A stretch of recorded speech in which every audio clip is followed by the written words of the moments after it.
Bwana asifiwe. Asubuhi njema ya siku ya leo. Bwana Yesu asifiwe sana. Jina lake Bwana liinuliwe juu ya majina mengine yote. Hakuna jina lingine ambalo limetukuka kama jina la Bwana.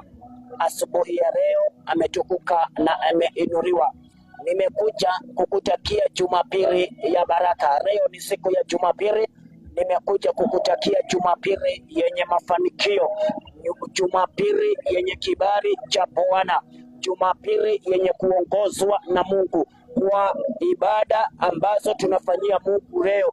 Akapendezwe na ibada yako, akapendezwe na moyo wako.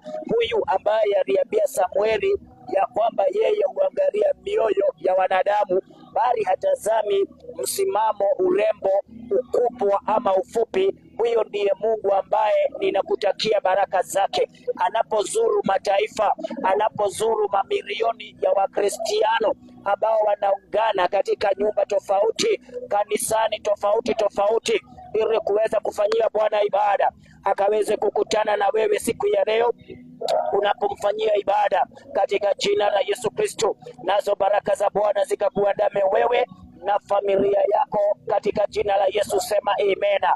Kama vile Hana aliimba wimbo wa shangwe baada ya miaka mingi ya kilio. Biblia inasema katika mlango wa pili katika Samueli wa kwanza, Hana akaandika wimbo, Hana akaimba wimbo wa kumshukuru Bwana, akaimba wimbo wa furaha. Vivyo hivyo ninakuombea ya kwamba wewe katika boma lako utaimbwa wimbo wa furaha. Hana alilia miaka mingi, hata watu ambao walimtazama pale mwanzo hawangetarajia ya kwamba siku moja kwake kutakuwa na wimbo wa furaha, lakini naye Mungu akamjalia mtoto kijana kama ilivyokuwa ombi lake, naye akaimba wimbo wa furaha. Nitakusomea mistari kidogo katika Samueli wa kwanza mlango wa pili, uone kati ya vile Hana aliweza kuandika uone wimbo ambao aliuimba na furaha iliyokuwa ndani yake. Na hivyo ndivyo nataka nikaweze kukuombea